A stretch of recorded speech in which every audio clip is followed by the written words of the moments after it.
Physiotherapy மெத்தடுகள் இருக்கிறது.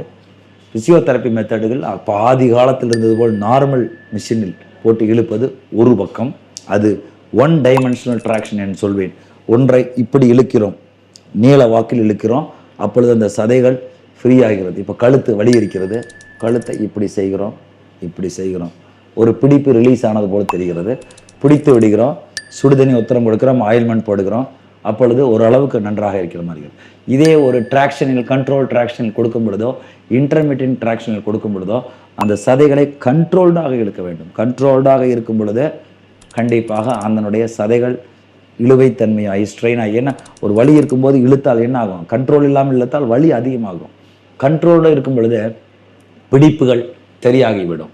So அதுபோல் இதில் உச்சபட்சமாக ரோபோட்டிக் ட்ராக்ஷன் என்று சொல்வார்கள். இதை மெடிக்கல் டீகம்ப்ரஷன் டிவைஸ், அறுவை சிகிச்சையே இல்லாமல் சரி செய்யக்கூடிய ஒரு மாற்று வைத்தியம், சிம்பிளான மெடிக்கல் மெத்தட் என்று சொல்வார்கள்.